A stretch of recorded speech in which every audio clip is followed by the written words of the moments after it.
দুনিয়ার প্রথম জাহিদ সাহাবী সুফি সাহাবীর নাম হযরত আবু যর গিফারি রাদিয়াল্লাহু আনহু।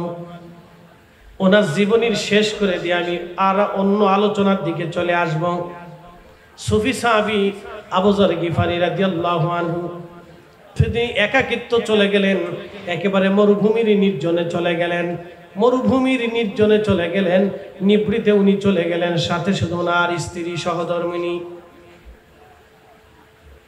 ওনার স্ত্রীকে নিয়ে উনি মরুভূমির ভিতরে একেবারে নির্জনে চলে গেলেন। আহা, বহুদিন এইভাবে চললো, মাত্র একটা জুব্বা, আর কোনো জুব্বা নাই। খাবার আসলে খাইতেন, না আসলে স্ত্রীকে নিয়ে না খেয়ে থাকতেন। আর স্ত্রীও এমন জীবন সঙ্গিনী ছিল, স্বামীকে ছাড়া কখনো থাকতেন না। বুঝতে পারতেছেন, রসুলের দরবারের মহিলা সাহাবী, এটা চারটেখানি কথা না। হযরত আবু যর গিফারি আমার নবীর দরবারের জাহিদ সাহাবী, আমার নবীর দরবারে সুফি সাহাবী। সুফি সাহাবী, সুফি সাহাবী, আল্লাহু আকবার। তিনি চলে গেলেন নির্জনে। ইন্তেকালের সময় ঘনায় গেল, ওনার অসুস্থ হয়ে পড়লেন।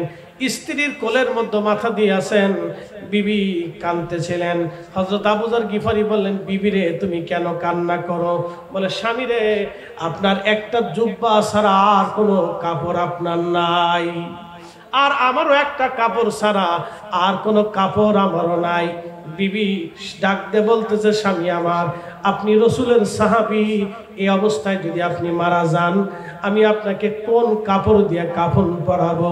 আর আমি একা একজন নারী মানুষ, আপনার জানাজায় বা কেমনে হবে? আর আমি আপনাকে কি করে এই মরুভূমির নির্জনে নিভৃতে জানাজা পড়াবো? আর কাফন দাফন আমি কেমনে করব? সেই চিন্তায় আমি স্ত্রী, আপনার চিন্তায় আমি কেঁদে ফিরতেছি। আবু যর গিফারি ডাক দিয়ে বলল, বিবি রে, কান্না বন্ধ করে দাও, তুমি কান্না করবা না। তুমি কি আমার রসুলের কথা শোনো নাই? আমার নবী বলেছেন, আমি নির্জনে নিভৃতে একাকী কাটাবো, আমি একাকী ইবাদত করব, একাকী নির্জনে আমি মারা যাব।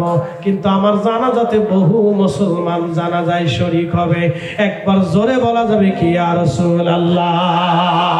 চিৎকার মেরে বলেন আল্লাহু আকবার।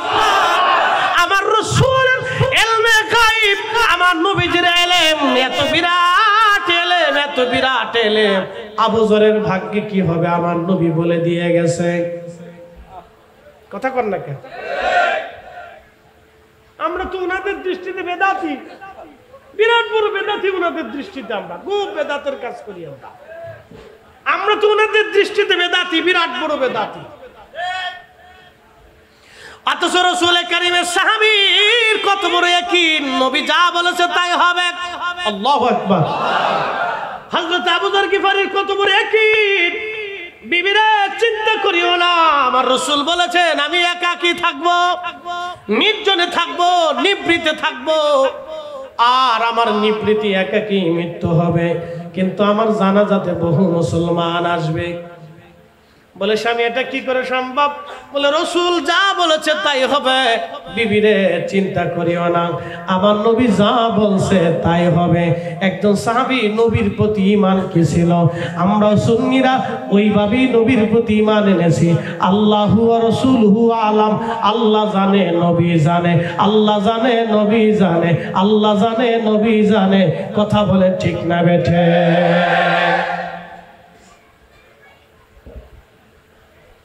সুফি কি জিনিস বুঝাইতেছি আপনাদের। সুফি কোথার থেকে আসলো তা বুঝে যান। সুফির নাম শুনলে নাক ছিটকে মাজার পূজারি, ও শতান কোথাকার? তুই তো নিজের ইতিহাসই জানিস না। আমি তো মনে করি তোর মুসলমানই হয়নি এখনো পর্যন্ত। মুসলমানই চিনছেন নি আপনারা? না না না, খাতনা খাতনা চিনেনি। আমরা দেশে কয় মুসলমানি, এটা কয় মুসলমানি। খাতনা দিলে কয় মুসলমানি। আমরা চট্টগ্রামে কি বলে? আজাম। আজাম নি, আচ্ছা আজাম হয়তো কাটাকাটি আর কি, কাটাকাটি। আমি মনে করছি ওর কাটাকাটি হয়েছে। ও যদি সুফি না বুঝে তাহলে বুঝবেন ওর কাটাকাটি হয়েছে না।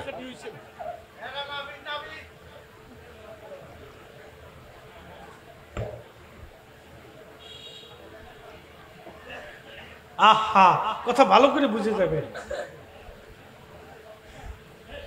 আল্লাহর হাবিবের সাহাবী হযরত আবু যর গিফারি বিবিকে ডাক দিলেন, বিবি রে তুমি একটু টিলার উপরে দাঁড়ায়। আরবে দেখবেন ছোট ছোট পাহাড় আছে, বড় বড় পাহাড় আছে। তুমি ছোট পাহাড়ের উপরে দাঁড়ায় দেখো, লক্ষ্য করো কোনো কাফেলা আসে কিনা। যদি কোনো কাফেলা আসে তাহলে বুঝবা আমি আবু যরের সময় শেষ। আহা, রাসূল করিমের, রাসূল পাকের, রাসূল মাকবুলের, মেহবুবে আলা নবীর জবানের কথার উপরে সাহাবায়ে কেরামের ইয়াকিন কি ছিল আপনি একটু চিন্তা করেন, যে নবী যাহা বলেছে বিবিরে আমার জিন্দেগিতে তাহাই হবে। না না হয় না, আরো জোরে বলেন, জোরে জোরে জোরে। ইয়াকিন কি চিন্তা করতে পারছেন, তাদের বিশ্বাস কেমন মজবুত ছিল। তুমি একটু টিলার উপরে দাঁড়িয়ে দেখো কোনো কাফেলা আসে কিনা। যদি আসে তাহলে বুঝবো আমার সময় শেষ হয়ে গেছে। আহা, হযরত আবু যর গিফারি রাদিয়াল্লাহু আনহুর বিবি অপেক্ষা করতেছেন। মাঝে মধ্যে টিলার উপরে দাঁড়ায় চারপাশে ঘুরে দেখে কোনো কাফেলা আসে কিনা। হঠাৎ লক্ষ্য করতেছে বহুদূর থেকে একটা কাফেলা দেখা যায়। হযরত আবু যরের স্ত্রী দৌড়ায় এসে বললেন, স্বামী আমার, একটা কাফেলা দেখলাম, বহুদূর কাফেলা দেখা যায়, তারা আমাদের দিকে আসতেছে। আবু যর গিফারি বললেন, তাহলে শোনো বিবিরে, আমার সময় ঘনায় গেছে, আমি বিদায়ের পালা। বিবি গো, তুমি আমার স্ত্রী ছিলা, নির্জনে নিভৃতে তোমাকে নিয়ে আমি থেকেছি। বিবি আমার, তোমাকে আমি ভালো কোনো খাবার খাওয়াইতে পারি নাই, কারণ আল্লাহর পথে এসে আল্লাহকে খুশি করতে যাইয়া সারা জীবন আমি একটা জুব্বায় কাটিয়ে দিলাম, তোমাকে একটা কাপড়ে কাটাইলাম। খাবার আসলে খাইতাম, না আসলে না খেয়ে থাকতাম। বিবিরে, দিনহীন অবস্থায়, খেয়ে না খেয়ে ক্ষুধার্ত অবস্থায় তুমি আর আমি নির্জনে নিভৃতে আল্লাহর ইবাদতে কাটিয়ে দিয়েছি। বিবি, তোমার হক আদায় করতে পারি নাই, ক্ষমা করে দিও। বিদায় নিয়ে চলে যাচ্ছি, তোমার সাথে দুনিয়াতে আর হয়তো সাক্ষাৎ হবে না, কিন্তু পরপরে জান্নাতে তোমার সাথে আমার দেখা হবে। চিৎকার মেরে বলেন না ইয়া রাসূলুল্লাহ। শুনলে আপনি আশ্চর্য হবেন, সেই কাফেলার যিনি প্রধান ছিলেন তিনি অন্য কেউ না, নবীজির দরবারের মুফতি সাহাবী। পৃথিবীর যত মুফতি যারা থাকবে, যারা ফতোয়া লেখে, ফতোয়া দেয়, কিয়ামতের ময়দানে তারা হযরত আব্দুল্লাহ ইবনে মাসউদ রাদিয়াল্লাহু আনহুর পিছনে দাঁড়াবে, কারণ উনি রাসূলের দরবারের মুফতি সাহাবী ছিলেন। মুফতি, মুফতি সাহাবী, মুফতি। আমার নবীর দরবারের মুফতি সাহাবী হযরত আব্দুল্লাহ ইবনে মাসউদ রাদিয়াল্লাহু আনহু কাফেলা নিয়ে আসতেছে। আহা, ওই রাস্তা দিয়ে আসার সময়, কাফেলা নিয়ে আসার সময় তিনি লক্ষ্য করলেন একজন মহিলা তার স্বামীকে নিয়ে বসে আছে। তিনি কাছে এসে দেখলেন অন্য কেউ না, তিনি দরবারে মোস্তফার সাহাবী, মুজাহাদার সাহাবী, জাহিদ সাহাবী, সুফি সাহাবী, তার নাম আবু যর গিফারি। একজন সাহাবী মুফতি আর একজন সাহাবী সুফি।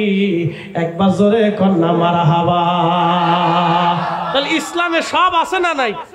কথা কন না কেন? ইসলামে সব আছে না নাই? ইসলামে ওলি ছিল কি ছিল না? তাহলে একজন সাহাবী মুফতি, আরেকজন সাহাবী সুফি, আরেকজন সাহাবী সিদ্দিক, আরেকজন সাহাবী ন্যায় বিচারক, আরেকজন সাহাবী যোদ্ধা, আরেকজন সাহাবী সেনাপতি, আরেকজন সাহাবী খালিদ বিন ওয়ালিদ, আরেকজন সাহাবী গনি, উসমান গনি, ধনী। নবী বললেন কিয়ামতের ময়দানে আমার উসমান গনি আমার সামনে থাকবে, আর আমার উসমান গনির পিছনে দুনিয়াতে যারা দান করত, দানশীল ছিল, ধনী ব্যক্তিদের ভিতরে যারা দান করত, কিয়ামতের ময়দানে আমার উসমান গনির পিছনে তারা দাঁড়াবে, কারণ আমার উসমান গনি বেশি বেশি দান করত। আমার উসমান গনি দানশীল সাহাবী, আর দুনিয়াতে যারা দানশীল হবে আমার উম্মতের ভিতরে তারা আমার উসমানের পিছনে দাঁড়াবে। একসাথে বলবেন না মারহাবা। তাহলে রাসূলের দরবারে দানশীল ছিল, সুফি ছিল, মুফতি ছিল, মুফাসসির ছিল, মুহাদ্দিস ছিল, ফকিহ ছিল, আলেম ছিল, জাহিদ ছিল, সব ধরনের সাহাবী ছিল। আবার মজজুবু ছিল, তার নাম ওয়াসাল কারনি রাদিয়াল্লাহু আনহু। দুনিয়া বিরাগী, পাগল বেশ ধইরা ইয়ামানের ভিতরে থাকতো, ইশকে রাসূল দিয়ে কলিজা জিন্দা বানাইয়া নবীর মহব্বতে দাঁত ভেঙে ফেলে দিয়া ইশকে রাসূলের পরিচয় দিয়েছিল। কথা বলেন ঠিক না বেটা? খালি এ পীর মাশায়েখদের নাম শুনলে কি বেদাতি বেদাতি। ওনার জিকির হয়ে গেছে বেদাতি বেদাতি, নাম শুনলে খালি বন্ড বন্ড বেদাতি বেদাতি। আরে বেটা, এদেশে ইসলাম ওলিরা এনেছে, কথা কন না কেন, ঠিক কিনা? পরিক্রমায় আসতেছি আমি, সামনে আসতেছি পরিক্রমা, আপনাদেরকে জানাবো ইনশাল্লাহ। শুধু বসে। হযরত আব্দুল্লাহ ইবনে মাসউদ রাদিয়াল্লাহু আনহু, আব্দুল্লাহ ইবনে মাসউদ রাদিয়াল্লাহু আনহু আবু যর গিফারি রাদিয়াল্লাহু আনহুর কাছে আসলেন, গোসল করাইলেন। অনেক মানুষ জমা হয়ে গেল, কাফেলাতে হাজার হাজার মানুষ, হাজার হাজার মানুষ নিয়ে হযরত আব্দুল্লাহ ইবনে মাসউদ রাদিয়াল্লাহু আনহু তিনি তাড়াতাড়ি করে কাফনের কাপড় বের করলেন। কারণ আগে যারা সফর করত তারা তাদের বাহনের ভিতরে কাফনের কাপড় রাখতো, কারণ কখন মারা যাবে জানে না। এই জন্য যারা সফর করে, বেশিরভাগ যারা সফর করে, আল্লাহর নবী বললেন তোমরা সাধারণত যারা পুরুষ আছো, পুরুষের জন্য স্বর্ণের অলংকার ব্যবহার করা হারাম, কিন্তু পুরুষেরা যারা সফর করে তারা রূপার আংটি রাখতে পারে, কারণ সফরে সব কিছু যদি হারায় যায় অন্তত রূপ ওই অংশটুকুন বিক্রি করে হলেও যাতে বাড়ি আসতে পারে। এই জন্য পুরুষের রূপা ব্যবহার করা জায়েজ আছে। সফরকালীন সময়ে কিছু রূপা পুরুষরা ব্যবহার করতে পারে, বিপদ আপদকালীন মুসিবতের জন্য এটা হাতে রাখতে পারে। খুব মনোযোগ দিবেন হাজিরিন। হযরতে আব্দুল্লাহ ইবনে মাসউদ রাদিয়াল্লাহু আনহু কাফনের কাপড় বের করলেন, আবু যর গিফারি রাদিয়াল্লাহু আনহুকে গোসল করাইলেন। গোসল করানোর পরে কাফনের কাপড় পরাইলেন। জানাজার নামাজ হয়ে গেল, জানাজা পড়াইয়া হযরত আবু যর গিফারিকে দাফন করা হলো। নবী বললেন, আবু যর তুমি একা থাকবা, নির্জনে থাকবা, নিবৃত্তি ইবাদত করবা, কিন্তু তুমি একাকী মারা যাবা, তোমার জানাজাতে বহু মানুষ জমা হবে। আল্লাহর নবীর ভবিষ্যৎবাণী, ইলমে গায়েবের খবর আমার নবীর দরবারে আছে না নাই? দেখেন আল্লাহ রাসূল যাহা বলেছিলেন তাহাই হয়েছে। চুল পরিমাণ ডান বাম হয় না, চুল পরিমাণ ডানেও হয়নি বামেও হয়নি, যাহা বলেছিলেন তাই হয়েছে। রাসূলের দরবারে এরকম সাহাবী থাকতেন যাদেরকে আহলে সুফফা বলা হতো। মিশকাতুল মাসাবির কিতাবুল আদাবের ভিতরে এসেছে, হযরত আবু হুরায়রা বললেন আমরা 80 জন সাহাবী সেই সময় নবীজির দরবারে ছিলাম। আহলে সুফফার সাহাবী, বাড়ি নাই, ঘর নাই, জমি নাই, জমা নাই, টাকা নাই, পয়সা নাই, আমাদের কিছুই ছিল না। আমরা ওই দিন নবীজির দরবারে বসবাস করতাম। 3 দিন হলো নবীজির দরবারে কোনো খাবার আসে না। আমরা 3 দিন পর্যন্ত ক্ষুধার মধ্যে ছিলাম। ক্ষুধার যন্ত্রণা সহ্য করতে না পারে হযরত আবু হুরায়রা বলতেন, দুনিয়ার মানুষে আমি পেটের মধ্যে পাথর দিয়ে, কাপড় দিয়ে, চাপা দিয়ে বেঁধে ধরে রাখতাম। এমন সময় আমার যাইতো ক্ষুধার যন্ত্রণা সহ্য করতে না পারে মসজিদে নববীর বারান্দার ভিতরে পেটের ভিতরে পাথর চাপা দিয়ে আমি উপর হয়ে শুয়ে থাকতাম।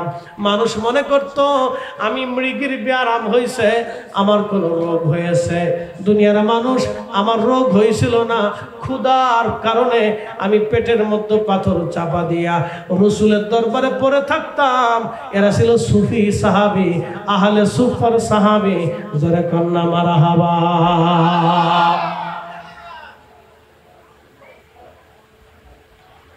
এরা আহলে সুফফার সাহাবী।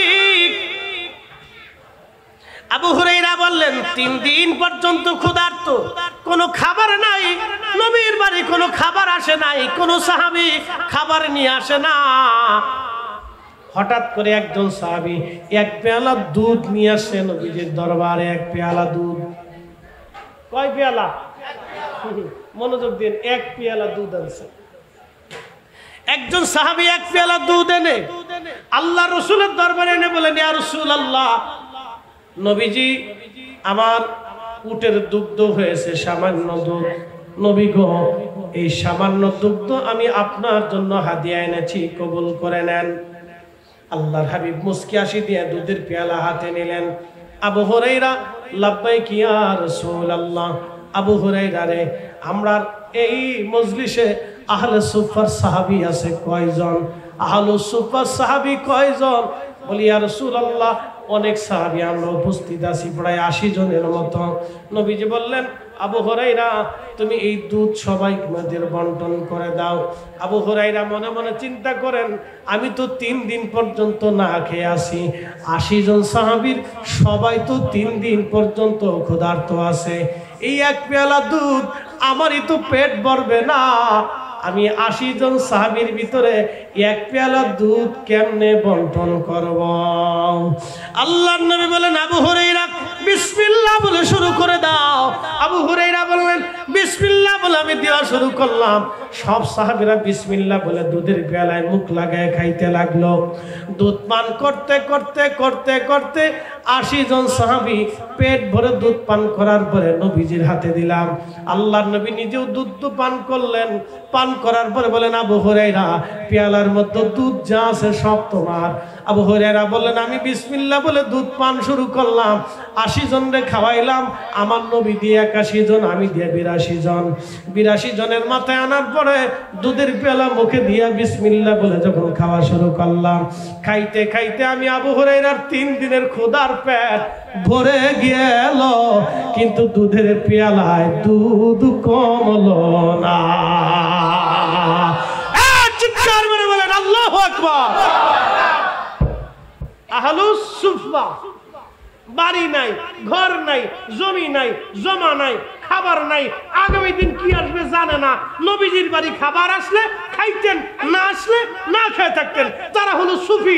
এখান থেকে সুফি দুনিয়াতে আসছে, এখান থেকে সুফি আসছে। এটা একটা ক্লাস। এই ক্লাসে ভর্তি হইতে হলে আপনাকে পিঠে সালাম আনতে হবে।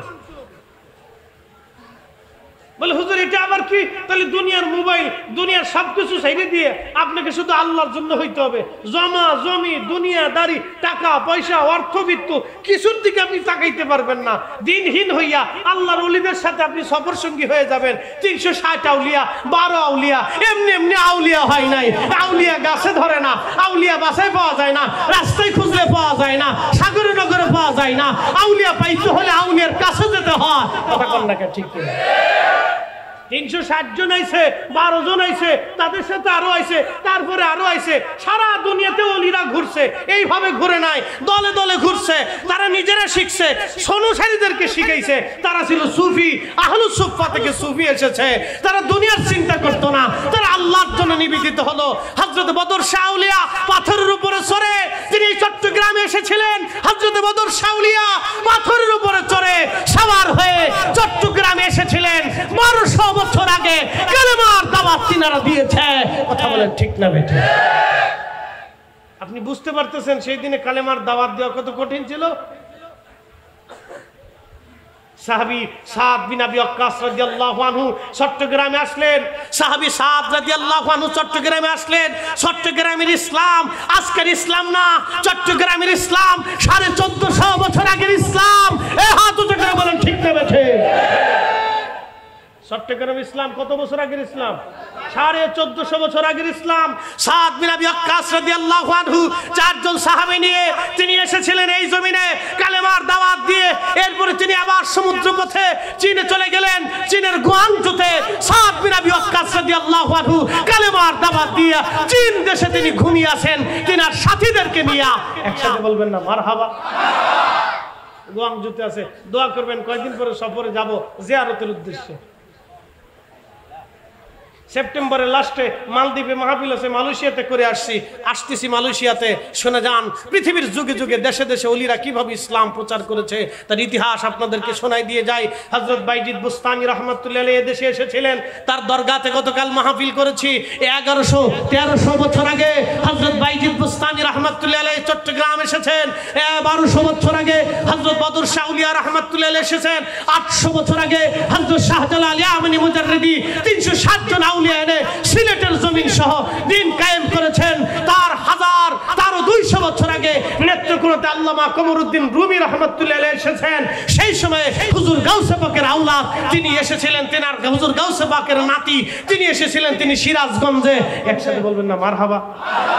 এই 11 তারিখ মাহফিল সিরাজগঞ্জে, যেখানে হুজুর গাউসে পাকের নাতি এসেছিলেন সেখানে সিরাজগঞ্জে মাহফিল আমার এই 11 তারিখে যাবে। ইসলাম কি কলা গাছ দিয়ে ভেসে আসছে? না না না না, সুফিদের হাত ধরে এসেছে। কথা কন না কেন? ওলিদের হাত ধরে ইসলাম এসেছে। শুনলে আশ্চর্য হবেন,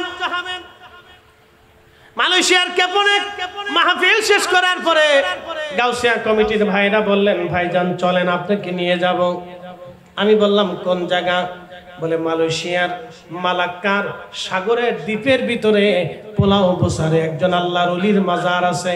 হুজুর গাউসে পাকের সন্তান, সুবহানাল্লাহ বলবেন না? হুজুর গাউসে পাকের সন্তান মানে আল্লাহর নবীজির বংশধর, ঠিক কি না? আমি বললাম চলেন। জিয়ারত করার জন্য রওনা করলাম। আমরা স্পিড বোটে রওনা হয়ে পোলাও বসারে গেলাম। দ্বীপের ভিতরে যাওয়ার পরে আল্লাহু আকবার, ওনার সুন্দর পরিচয় একবারে মাজার শরীফের সামনে। আপনার মালয়েশিয়ান সরকার সুন্দর করে রেখে দিয়েছে, চমৎকার করে মাজার শরীফ বানায়া সুন্দর করে রাস্তা নির্মাণ করে দিয়েছে এবং আলোর ব্যবস্থা করে দিয়েছে, বিদ্যুতের ব্যবস্থা করে দিয়েছে। ওখানে মুসাফিরখানা আছে, ওখানে খাবার হয়। আমি লক্ষ্য করলাম হুজুর গাউসে পাকের মাজার আওলাদ, তিনার নাম হযরতে সুলতানুল আরিফিন। ওনার নামের আগে লেখা আছে সুলতানুল আরিফিন শায়েখ ইসমাইল হাবুবদাদি আল হাসানি ওয়াল হুসাইনি। ওনার আব্বা জানার নাম শায়েখ আব্দুল কাদের জিলানী আল হাসানি ওয়াল হুসাইনি। একবার জোরে জোরে বলা যাবে কি মারহাবা? দ্বীপের ভিতরে নির্জনে, দ্বীপের ভিতরে নির্জনে, শত শত বছর আগে সেই দ্বীপের নির্জনে নিবিড়িতে সে ওইখানে রিয়াজত করতেন, সাধনা করেছেন আল্লাহ পাওয়ার জন্য। ওইখান থেকে কালেমার দাওয়াত দিয়েছেন। ও চট্টগ্রামবাসী, ইসলাম আল্লাহর জমিনে আল্লাহর ওলিদের হাত ধরে এসেছিল। সুফিরা এদেশে ইসলাম দিয়েছে, শুধু বাংলাদেশে না। আমি হয়তো ভাবতাম মনে হয় ভারতে, পাকিস্তানে, বাংলাদেশেই বুঝি ইসলাম সুফিরা দিয়েছে না। পৃথিবীর এমন কোন জনপদ নাই যেই জনপদে সুফিরা না এসেছিল। হুজুর গাউসে পাকের আওলাদ সুলতানুল আরিফিন শায়েখ ইসমাইল বাগদাদি হাসানি ওয়াল হুসাইনি, আমার রাসূলের আওলাদ, নবীজির রক্ত ওইখানে ঘুমানো আছেন ওই মাজারে, ওই দ্বীপের ভিতরে। ওই স্থানে থেকে উনি মালাক্কা, মালয়েশিয়াতে, ইন্দোনেশিয়া এবং আপনার ফিলিপাইন্স, ব্রুনাই থেকে শুরু করে ইন্দো প্যাসিফিক অঞ্চলগুলিতে তিনি কালেমার দাওয়াত ছড়িয়ে দিয়েছিলেন। হুজুর গাউসে পাকের আওলাদ, আমার রাসূলের আওলাদ। একবার জোরে বলা যাবে কি মারহাবা? ওলি আল্লাহর বাংলাদেশ, শহীদ গাজীর বাংলাদেশ, রহম করো আল্লাহ, রহম করো আল্লাহ। আমি মনে করি বাংলাদেশ শুধু ওলিদের না, সারা পৃথিবী ওলিদের। কথা কন না কেন? শুধু বাংলাদেশ ওলিদের না, সারা পৃথিবী ওলিদের, সারা পৃথিবী ওলিদের, সারা পৃথিবী ওলিদের। দুনিয়ার এমন কোন জায়গা নাই যেখানে ওলিদের পদচারণা পড়েছে সেখানে ইসলাম গেছে। যেখানে ওলিরা গিয়েছেন ইসলাম সেখানে গিয়েছে। খুব মনোযোগ দেন। মাজার শরীফে গেলাম। মাজার শরীফের একটা কারামত আপনাদেরকে শোনাই দিয়ে যাই। একেবারে দ্বীপের মাঝখানে, চারিপাশে সাগর আর সাগর, পানি আর পানি, খুব মনোরম পরিবেশ। গেলে মন চাবে না আপনি ফিরে আসেন, এত সুন্দর জায়গা। দ্বীপটা অত্যন্ত চমৎকার, সাগরের মালাক্কা সাগরের প্রণালীর মাঝখানে, খুবই সুন্দর জায়গা, মনোরম পরিবেশ, চারপাশে পানি আর পানি, দেখতেও সুন্দর, জায়গাও সুন্দর। মালয়েশিয়ান সরকার ওই জায়গাটা, দ্বীপটা চাইনিজদেরকে ইজারা দিয়ে দিল। চাইনিজরা এই দ্বীপটা ইজারা নিয়ে তার এখানে হোটেল মোটেল বিনোদন কেন্দ্র বানাবে। হোটেল মন্টেল 5 স্টার বিনোদন কেন্দ্র, বুঝতেই পারতেছেন। বেডি নাচার কারখানা, মদ খাওয়ার কারখানা, কি কথা কন না কেন? বেহায়ার কারখানা। এখানে বেহায়াপনা হবে, মহিলা নাচবে। আল্লাহু আকবার। কিন্তু ঘুমিয়েছেন আওলাদের রাসূল। মালয়েশিয়ান সরকার বুঝতে পারে নাই কোথায় তারা জমি যারা দিচ্ছে, দিয়ে দিল। যারা চাইনিজরা হোটেল মোটেল বানালো, আয়োজন সুন্দর হয়ে গেল, উদ্ভাবন হবে। কিন্তু উদ্ভাবন হওয়ার পরে কি হলো জানেননি? পানির লাইন বন্ধ হয়ে গেল, মালাক্কা সাগরের পানির স্তরে নিচে চলে গেল। আল্লাহু আকবার। কারণ কোনো খুঁজে পায় না, ইঞ্জিনিয়াররাও কারণ খুঁজে পায় না। কারণ কি? আমাদের এত চেষ্টা বৃথা, সব নষ্ট হয়ে গেল। পানি যদি না আসে, পানির স্তর যদি না পাওয়া যায়, তাহলে মানুষ থাকবে না। সাগরের ভিতর তো লোনা পানি, লোনা পানি তো আর খাওয়া যাবে না। একসাথে কোন আল্লাহু আকবার। পানির স্তর নিচে চলে গেল, পানি পায় না, লাইন নাই।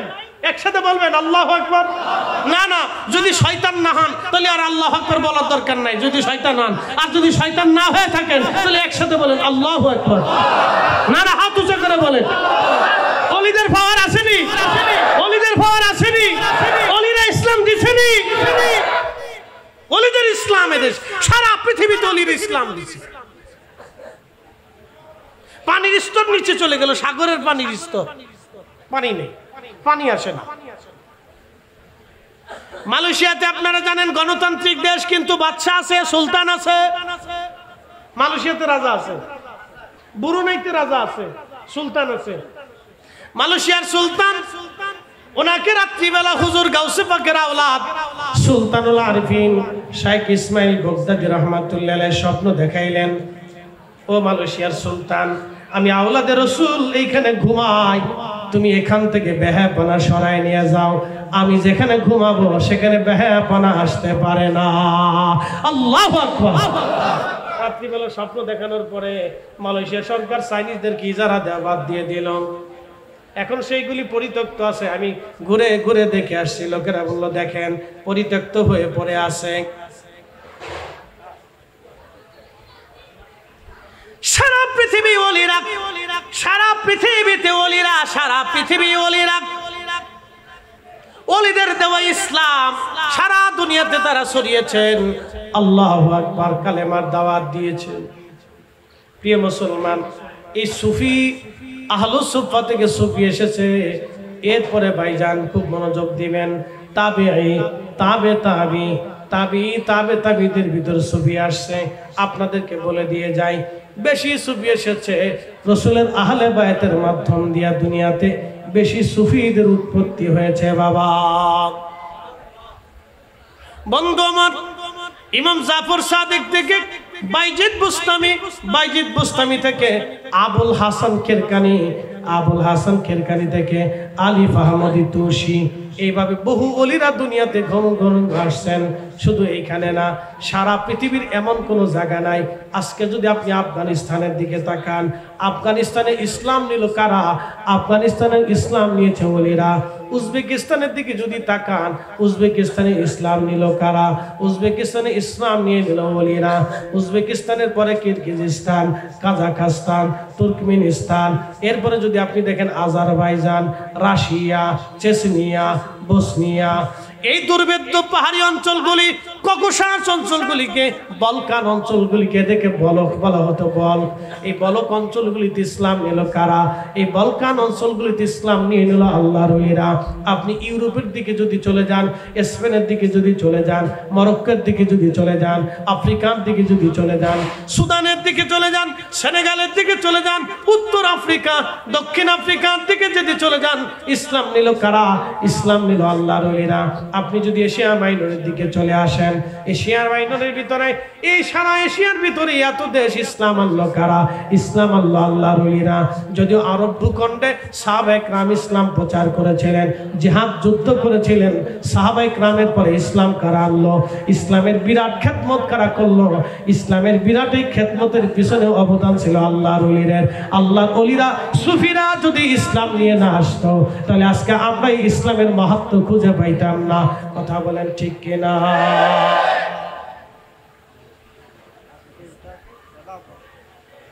হযরতে বদর শাহ আউলিয়া রাহমাতুল্লাহ আলাইহি চট্টগ্রামে ঘুমায়। 1200 বছর আগে উনি যদি পাথরের উপর সওয়ার হয়ে, আল্লাহু আকবার, কিসের উপরে? পাথরে। জোরে বলেন, কিসের উপরে? পাথরের উপরে সওয়ার হয়ে উনি যদি সেই দিন পাথরের উপরে সওয়ার হতে না পারতেন তাহলে আজকের ইসলাম চট্টগ্রাম হয়তো আপনারা পেতেন না। কথা বল না কেন, ঠিক কিনা? খাজা বাবা আজমেরি ওই সময় যদি আনা সাগরের পানি লুটার ভিতরে না আনতে পারতেন তাহলে আপনারা আজকে হয়তো ভারতে ইসলাম আপনি পেতেন না। ইলমুল কালব এরকম একটা বিদ্যা দুনিয়ার কোনো ক্লাসে এই বিদ্যা নেই। প্রশ্ন রাখবেন হুজুর তাহলে এই বিদ্যাটা কোথায়? হ্যাঁ, এবার বলে দিয়ে যায় এই বিদ্যার নাম আলাম নাশরাহ লাকা সাদরাক। নবী গো, আমি কি আপনার বক্ষটাকে সম্প্রসারণ করে দেই নাই?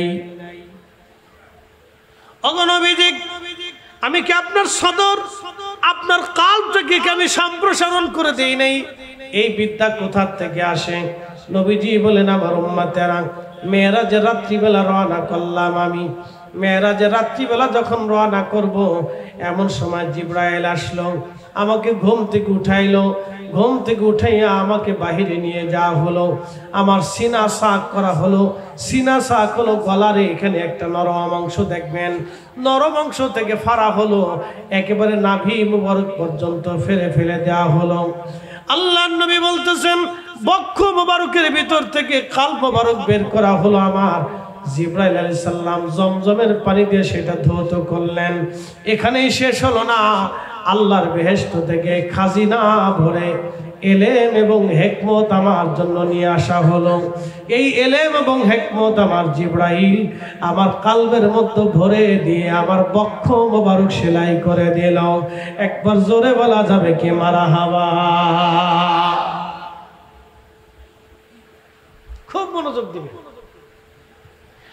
এই ইলমুল কালবের মালিক আমার আল্লাহ শিখিয়েছেন আমার আল্লাহ তার নবীকে। তার বাস্তব প্রমাণ কোরআন শরীফের সূরা বাকারায় শুরু করে দিলেন আল্লাহ। আলিফ লাম মিম। পৃথিবীতে আজও পর্যন্ত কারো অর্থ করতে পারে নাই। দুনিয়ার কোন মুফাসসির কোন মুহাদ্দিস এটার অর্থ করে দিয়ে যায় নাই। কত বড় বড় তাফসীরের কিতাব আপনি দেখবেন 1200 বছর আগের লেখা তাফসীর আবু হাতিম, 1400 বছর আগের লেখা তাফসীর ইবনে আব্বাস, 1400 বছর আগের লেখা তাফসীর ইবনে আব্বাসের মধ্যে তারপর আলিফ লাম মিমের অর্থ লেখা হলো না, ইয়াসিন অর্থ লেখা হলো না, তাহা অর্থ লেখা হলো না, আলিফ লাম রা অর্থ লেখা হলো না, নুন অর্থ লেখা হলো না, কাফ হা ইয়া আইন সাদ অর্থ লেখা হলো না। 1200 বছর আগের তাফসীর, তাফসীরে তাবারি শরীফে, তাফসীরে আবু হাতিম শরীফে, তাফসীরে তাবারি শরীফের ভিতরে 1200 বছর আগের লেখা তাফসীরের কিতাবে লেখা হলো না। তাফসীর আবু হাতিম বন্ধু 1100 বছর আগের লেখা তাফসীরের কিতাবে লেখা হলো না। তাফসীরে মাআলিমুত তানজিল 1000 বছর আগের লেখা তাফসীরের কিতাবে লেখা হলো না। তাফসীর ইবনে কাসির 700 বছর আগের লেখা তাফসীরের কিতাবে লেখা হলো না। বন্ধু খুব মনোযোগ দিয়ে শুনে কথাগুলি শুনবেন। তাফসীরে কাবির শরীফ আজ থেকে 900 বছর আগের লেখা তাফসীরের কিতাবে লেখা হলো না।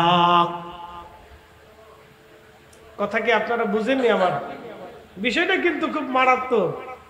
এটার ওয়াজ আজকে সারা রাতে শেষ হবে না। যে বিষয় দিছে এই বিষয়ের ওয়াজ সারা রাত্রেও শেষ হবে না। এটার অভাবে আজকে আমরা মুসলমানদের কি করুণ পরিণতি হয়েছে আমি বুঝাইতেছি আপনাদেরকে। আর এটা যেই দিন ছিল সেই দিন মুসলমানদের কি হয়েছিল, আর এটা না থাকার কারণে আমাদের কি হয়েছে আমি বুঝাইতেছি আপনাদের। খালি বুঝে যাবেন, শিখে যাবেন। রাস্তাঘাটে যারা ঘুরতেছেন ঘুরে কোনো লাভ নাই, বাড়ি যারা বসে রয়েছেন বাড়িতে থেকে বসেও কোনো লাভ নাই। প্রত্যেক দিন আসবেন, প্রত্যেক দিন এক একজন আলেমের কাছ থেকে এক এক ধরনের বক্তব্য শুনবেন। কারণ আজকের যেই সাবজেক্ট ওয়ারি আলোচনা কোনো আলেমকে কোনো বিষয়ের সাথে মিলাই দেওয়া হয় নাই, এক একজনের এক এক বিষয় দেওয়া হয়েছে যাতে কারো কথার সাথে কারো কথার মিল না হয়। বসে বসে কথা শুনে যান। একসাথে বলেন তো আল্লাহু আকবার। না, আওয়াজ দিতে হবে, আরো জোরে বলেন। না, গলা ছেড়ে দিয়ে বলেন আল্লাহু আকবার। হ্যাঁ, মুসলমানের আওয়াজ দুর্বল হয় না, মুসলমানের আওয়াজ সবল হইতে।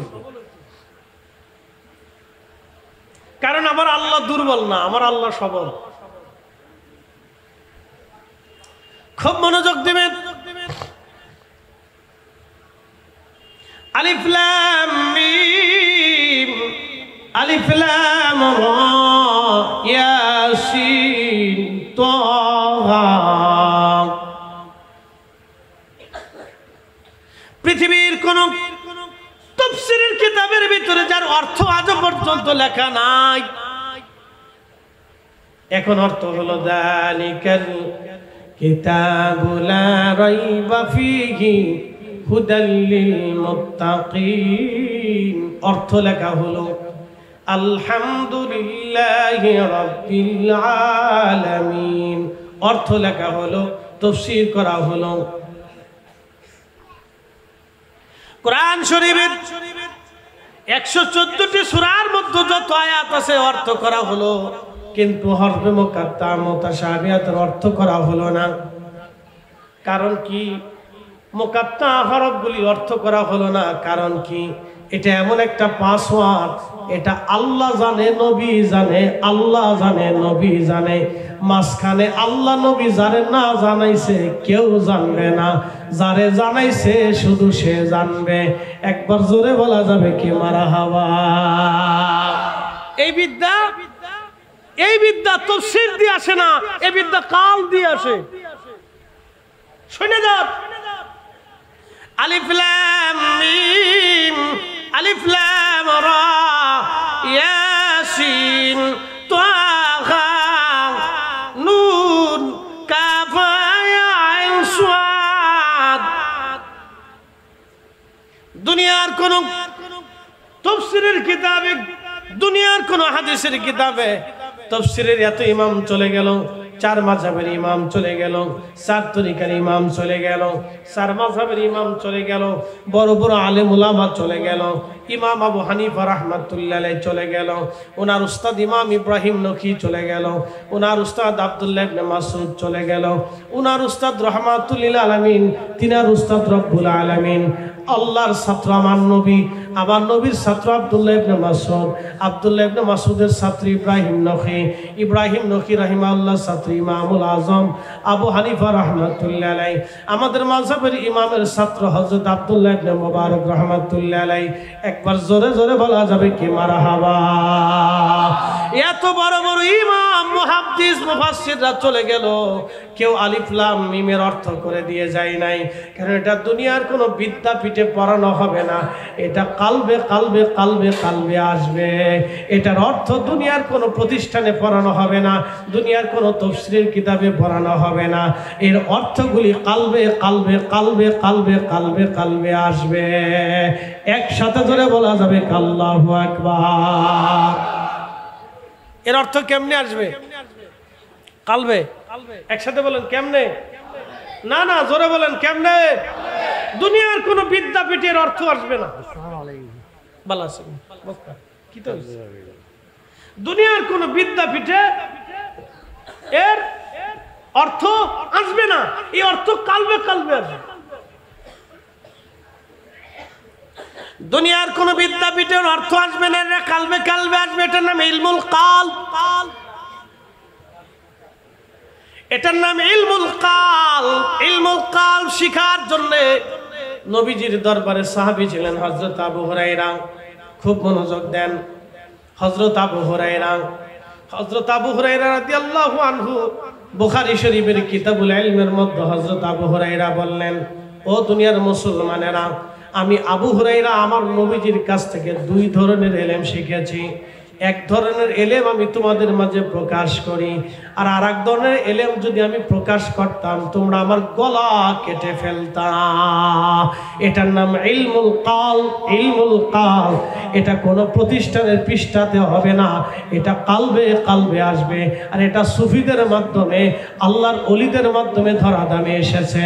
একবার জোরে জোরে বলা যাবে কি মারহাবা। আরো পরিষ্কার আসতেছে, একটু বুঝেন সুফি কেমনি আসলো, বুঝাইতেছি। সুফি কোথা থেকে আসছে? সুফি আসলো কোথা থেকে?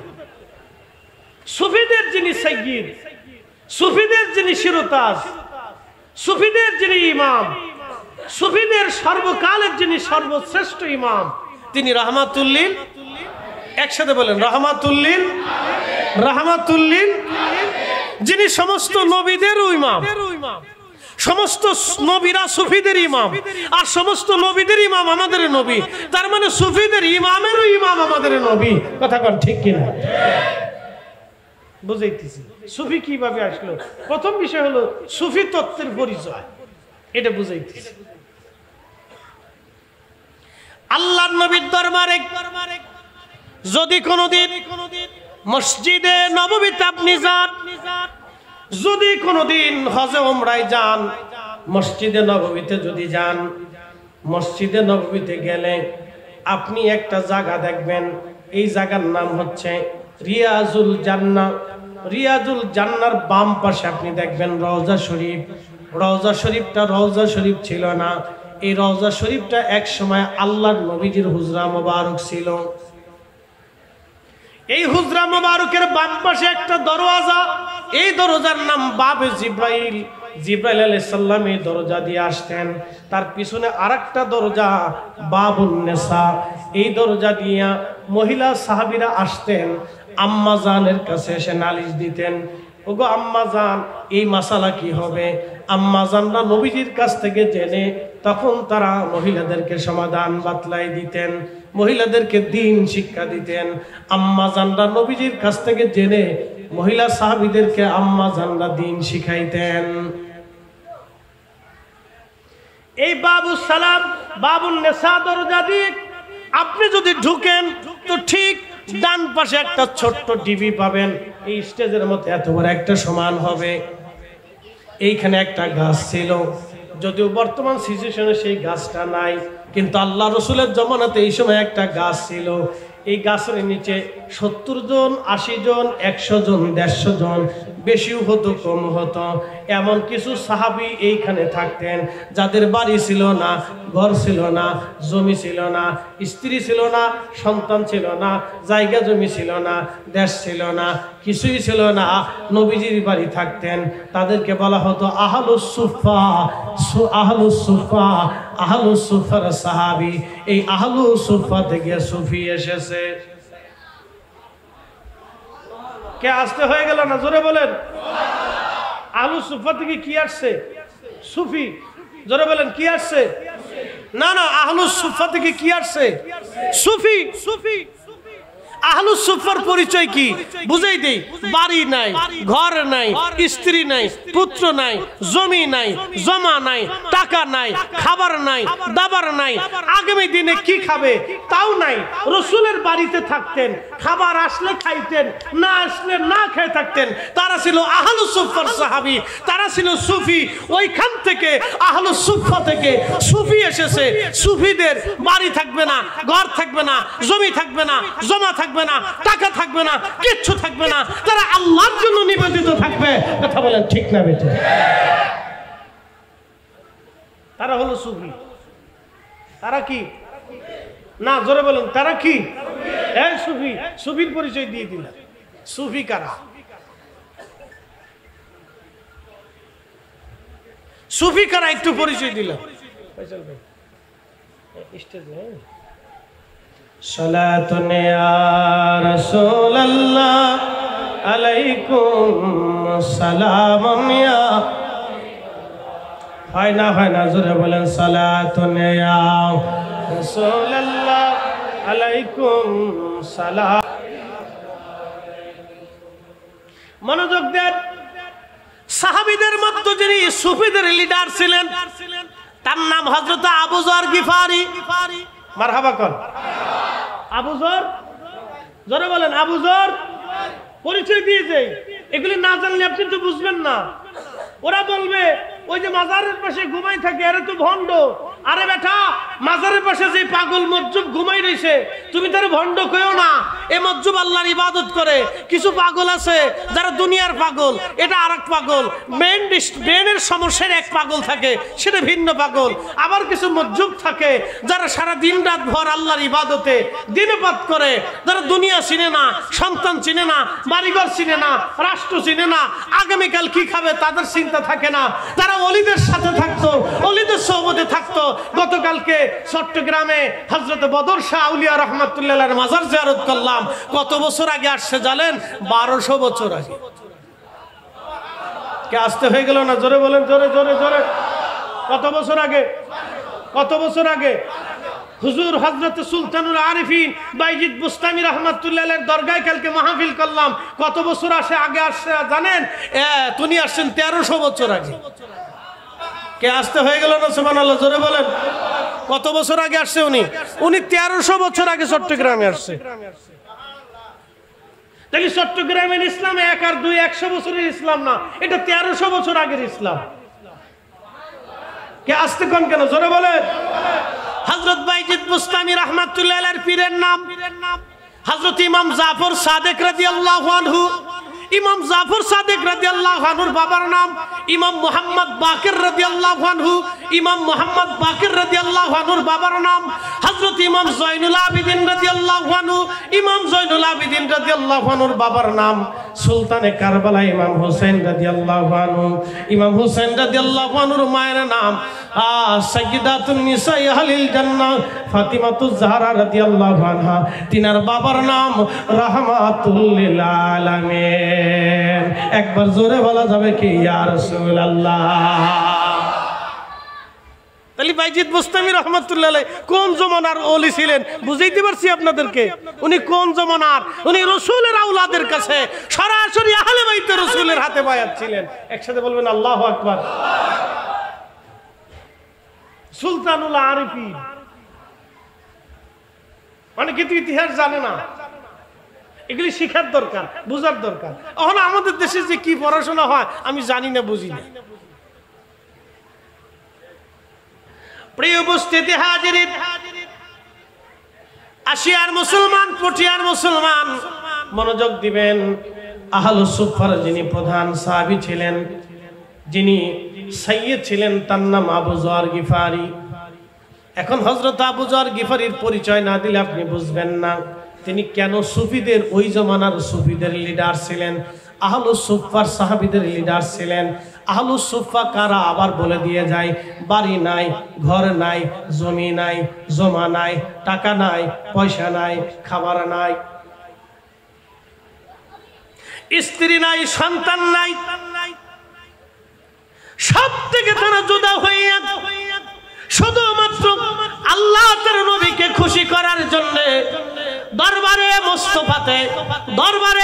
মুস্তাফাতে গাছের নিচে মসজিদে নবীর সামনে আল্লাহর হাবিবের হুজরা মুবারকের সামনে একটা ছোট্ট টিলার উপরে একটা গাছের নিচে তারা সময় কাটাইতেন।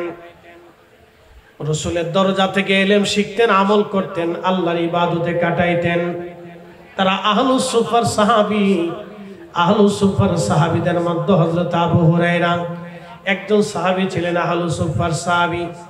হযরতে আব্দুল্লাহ জুলবাজাদি আহলুস সুফফার একজন সাহাবী। হযরতে জুলাইবি রাদিয়াল্লাহু আনহু আহলুস সুফফার সাহাবী। এরকম বহু সাহাবী ছিলেন আহলুস সুফফার সাহাবী। তার ভিতরে অন্যতম একজন সাহাবী, তার নাম হযরত আবু যর গিফারি রাদিয়াল্লাহু আনহু। তিনি একাকিত্ব থাকতেন, নির্জনে থাকতেন, নিবিড়িতে থাকতেন। অনেক সময় আমাদের দেশের কিছু মানুষেরা বলে, ও দুনিয়ার মানুষ, তোমাদের কিছু অলি বুজুর্গরা পাহাড়ের ভিতরে কেন কাটাইতো, জঙ্গলের মধ্যে কেন তারা বাসা বাঁধত, পাহাড়ে জঙ্গলে তোমাদের অলিরা কেন থাকতো? পৃথিবীর বহু অলি জঙ্গলের ভিতরে বসবাস করতেন। বলে কারণ কি? নির্জনে নিভৃতে তারা থাকতেন, পাহাড়ের গুহা তারা বেছে নিতেন, নির্জনে তারা সময় কাটাইতেন। বলে কারণ কি? নবীজির একজন সাহাবী ছিলেন, তার নাম আবু যর গিফারি। তিনি একেবারে নির্জনে নিভৃতে থাকতেন। সাহাবীরা বিচার দিল, ইয়া রাসূলুল্লাহ, ইয়া হাবিবাল্লাহ, আমাদের আবু যর, আপনার আবু যর একাকিত্ব বরণ করে, নির্জনে থাকে, নির্জনে ইবাদত করে, নির্জনে কাটায়। সে আমাদের সাথে মিশে না, আমাদের সাথে চলে না, আমাদের সাথে হাট বাজার করে না, আমাদের সাথে সমাজ করে না, আমাদের সাথে সংসার করে না, আমাদের সাথে রাষ্ট্র পরিচালনা করে না, আমাদের সাথে ঘুরে না, আমাদের সাথে ব্যবসা বাণিজ্য করে না। সে একেবারে নির্জনে নিভৃতে থাকে, একাকী আল্লাহর ইবাদত করে একাকী পড়ে থাকে। আল্লাহর নবী বললেন, আমার সাহাবীরা, আমার আবু যরকে একা থাকতে দাও। আমার আবু যর একা থাকবে, একাই মারা যাবে, কিন্তু আমার আবু যরের জানাজায় বহু মুসলমান একত্রিত হবে।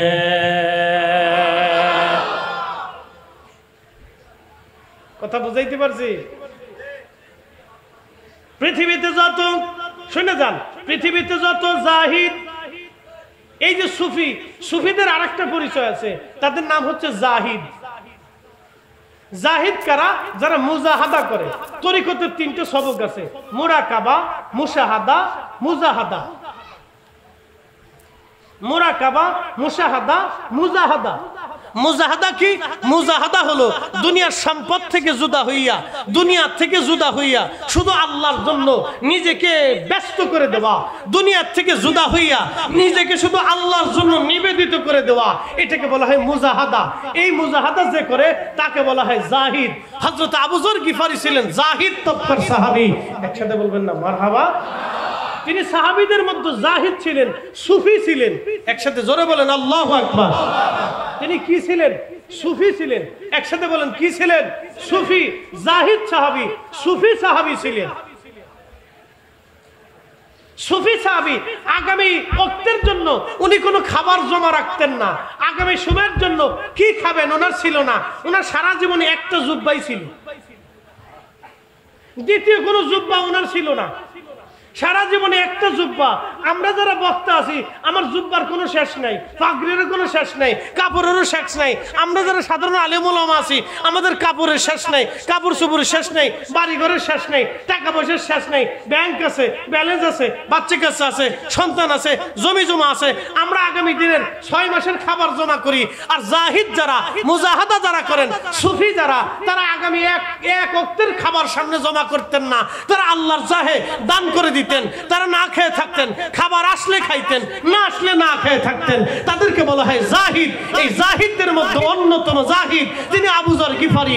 নবী বলতেন, আমার উম্মত কিয়ামতের ময়দানে, আমার উম্মতের ভিতরে যত জাহিদ থাকবে, যত সুফি থাকবে, সব সুফিরা, সব জাহিদরা আমার আবু যর গিফারির পিছনে কিয়ামতের ময়দানে কাতার করে দাঁড়াবে।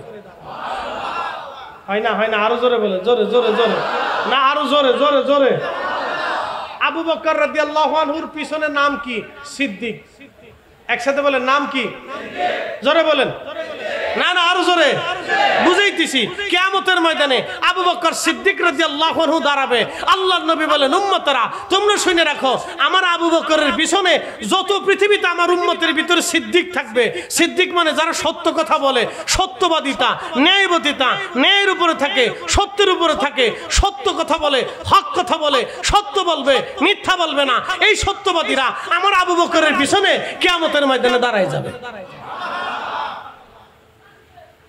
ও আমার উম্মতেরা তোমরা শুনে রাখো, কিয়ামতের ময়দানে আমার ওমরের পিছনে একদল উম্মত দাঁড়াবে, যারা দুনিয়াতে ন্যায় বিচার করে, যারা জজ, ব্যারিস্টার, আইন, আদালত, বিচারক যারা করে, মাতব্বরি সরদারি করা যারা করে, সমাজে বিচার করে, রাষ্ট্রের প্রধান বিচারপতি যারা, বিচার সালিশ যারা করে, দুনিয়াতে যারা ন্যায় বিচার করবে, কিয়ামতের ময়দানে হযরত ওমরের পিছনে তাদের জায়গা হয়ে যাবে। না, আরো জোরে বলেন, জোরে জোরে জোরে। দুনিয়াতে যারা বীর বাহাদুর, আল্লাহর পথে যুদ্ধ করছে, শহীদ হয়েছে, যুদ্ধের পথে থাকছে, জিহাদ করছে, কিয়ামতের ময়দানে তারা সবাই হযরত আলী রাদিয়াল্লাহু আনহুর পিছনে দাঁড়াবে। আর মুয়াজ্জিন, আমার দিকে তাকান, মুয়াজ্জিন যারা আজান দিবে তারা হযরতে সাইয়্যিদুনা বেলাল রাদিয়াল্লাহু আনহুর পিছনে, তারা হযরতে বেলালের পিছনে কিয়ামতের ময়দানে দাঁড়ায় যাবে। তারা বেলালের দলের লোক। একসাথে বলবেন না মারহাবা? যারা কারি বুঝেননি, যারা সুন্দর কোরআন তেলাওয়াত করে, কোরআন শিক্ষা দেয়, তারা হযরত উবাই ইবনে কাব রাদিয়াল্লাহু আনহু ছিলেন কারিউল কুযাত, পৃথিবীর সবচেয়ে বড় কারি, রাসূলের দরবারের কারি। আল্লাহর নবী বলছেন, আমার উবাই ইবনে কাবের পিছনে কিয়ামতের ময়দানে আমার উম্মতের সমস্ত কারিরা আমার উবাই ইবনে কাবের পিছনে দাঁড়ায় যাবে। আস্তে হয়ে গেল না? সুবহানাল্লাহ, জোরে বলে। হ্যাঁ, সুবহানাল্লাহ কইতে শুনে যান, এক একজনের এক এক মর্তবা। তাহলে সুফি কোথা থেকে আসছে বুঝাইতে পারছি আপনাদেরকে? কি কথা বুঝেন নাই মনে হয়? সুফি কোথা থেকে আসছে আপনাদেরকে বুঝাইতে পারছি? সুফিদের উৎপত্তি হচ্ছে আহলুস সুফা। একসাথে করেন না, মারহাবা। আহলুস সুফা সাহাবীদের থেকে। আর সাহাবীদেরকে শিখাইছে কে? রাহমাতুল লিল আলামিন। জোরে বলেন, রাহমাতুল লিল আলামিন। সাহাবীদের সরাসরি উস্তাদ যিনি, তিনি রাহমাতুল লিল আলামিন। সাহাবীদেরকে নবীজি দুইটা ইলম শিখাইছে, ইলমুল লিসান, ইলমুল কাল। একটা শরীয়তের ইলম আর একটা হাকিকতের ইলম। শরীয়তের ইলম কিতাবে কিতাবে আসছে, আর হাকিকতের ইলম কালবে কালবে কালবে কালবে আসছে। এটা কিতাবে আসে না, এটা কালবে কালবে কালবে কালবে আসে।